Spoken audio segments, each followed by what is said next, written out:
മനു, തിരികെ നമുക്ക് അതിരപ്പള്ളിയിലേക്ക് തന്നെ പോകേണ്ടതുണ്ട്. അവിടെ ശ്രമകരമായ ഒരു ദൗത്യം പുരോഗമിക്കുന്നുണ്ട്. നമ്മൾ രാവിലെ മുതൽ സംസാരിച്ചതാണ് ആ വാർത്തയെക്കുറിച്ച്. പ്രധാനപ്പെട്ട കാര്യം ആനയെ എഴുന്നേൽപ്പിച്ചിരിക്കുകയാണ്.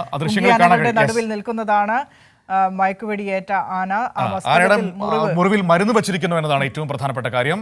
ഇതാ നമുക്ക് ആ ദൃശ്യങ്ങളിൽ കാണാം. ആ മുന്നിൽ ആനയുടെ നെറ്റിയിൽ രണ്ട് കുങ്കിയാനകളുടെ നടുവിൽ നിൽക്കുന്ന ആനയാണ് മുറിവേറ്റ ആന.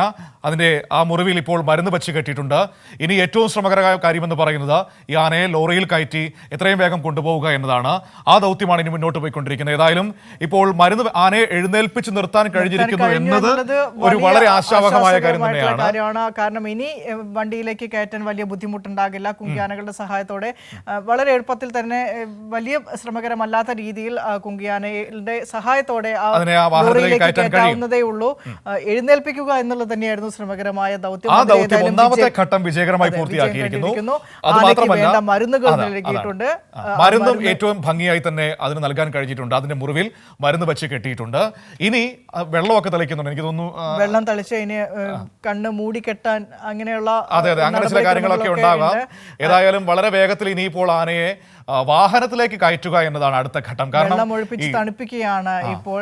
സെഡേഷൻ പോകുന്നതിന് മുൻപ്, പൂർണ്ണമായിട്ടും സെഡേഷൻ പോകുന്നതിന് മുൻപ് തന്നെ, മയക്കം വിട്ടുമാറുന്നതിന് മുൻപ് തന്നെ ആനയെ ലോറിയിലേക്ക് കയറ്റേണ്ടതുണ്ട്. ലോറിയിൽ കയറ്റി കോടനാട്ടേക്ക് കൊണ്ടുപോകണം. കോടനാട് വലിയൊരു ആന പരിപാലന കേന്ദ്രമാണ്. അവിടെ എല്ലാ സംവിധാനങ്ങളും ഉണ്ട്. അതെ, അങ്ങോട്ടേക്ക് കൊണ്ടുപോകണം. അപ്പോൾ കുങ്കി ആനകൾ ഇനി ഇതാ ആനകളൊക്കെ അനങ്ങി തുടങ്ങിയിരിക്കുന്നു. ആ ആനയുടെ ബോധം ഏകദേശം ഒരു നോർമലായി എന്നുള്ള രീതിയിൽ നമുക്ക് മനസ്സിലാക്കാൻ പറ്റുന്ന രീതിയിൽ കണ്ടോ.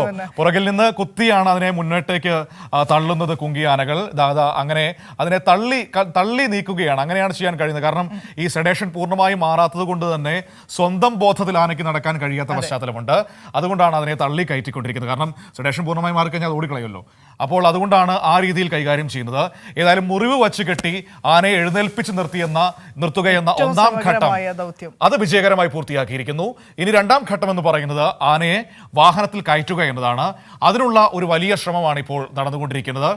ഒപ്പം തന്നെ വെള്ളമൊക്കെ തിളപ്പിച്ച് അതിനെ ഒന്ന് കൂളാക്കാനും ശ്രമിക്കുന്നുണ്ട്. തിയോഫിൻ കൂടി ചേരുന്നുണ്ട്. തിയോഫിൻ, ഏതായാലും ഒന്നാം ഘട്ടം വിജയകരമായിരിക്കുന്നു.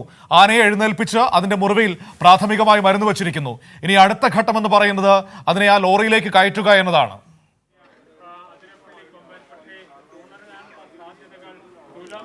മനു, തീർച്ചയായും അതായത് മയങ്ങി വീണ ആനയെ എഴുന്നേൽപ്പിക്കുക എന്നതായിരുന്നു ഈ ദൗത്യത്തിലെ ഏറ്റവും പ്രധാന ഘടകം, അല്ലെങ്കിൽ പ്രധാന ഘട്ടം.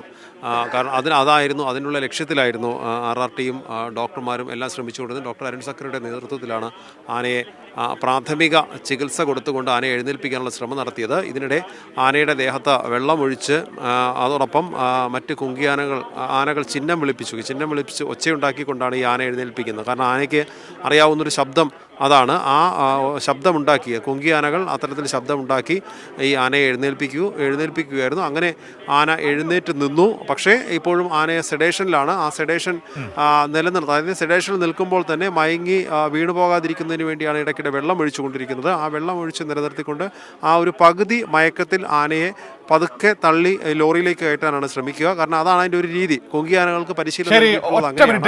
ഒറ്റ മിനിറ്റ് അതങ്ങനെ നിൽക്കുമ്പോൾ തന്നെ നമുക്ക് അടുത്ത ഘട്ടത്തിലേക്ക് വേഗം എത്താം.